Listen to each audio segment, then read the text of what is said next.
आम्ही तिथे गाडीवर रोडच्या पलीकडच्या साईडला साधारण 50 मीटर लांब आम्ही उभारलो होतो. उभारल्यानंतर मोठा बॉम्बस्फोट झाल्यासारखा आवाज आला. आवाज इतका मोठा होता की सगळ्या परिसरात आवाज गेला, मोठा आवाज झाला.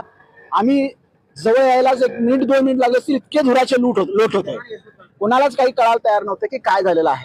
जवळ येऊन पाहिल्यानंतर लक्षात आलं की केदार सिद्धप्पा छत्रे नावाचा, आता माहिती घेतल्यानंतर लक्षात आलं छत्रे नावाचा युवक तिथे इसम पडला होता.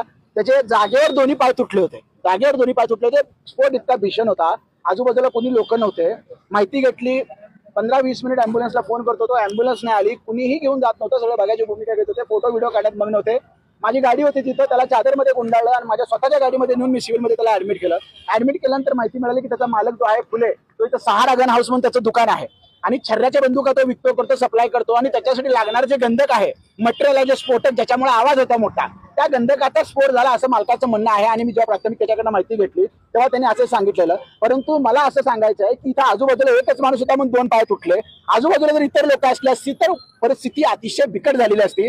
अशा प्रकारची स्फोटक वस्तू सामग्री इतक्या निष्काळजीपणे हँडल करून इथं वावरली जाते, फिरती करते, म्हणजे चालते बेलते बॉम्ब घेऊन फिरतात. कुठेतरी इथं निष्काळजीपणा दिसतोय.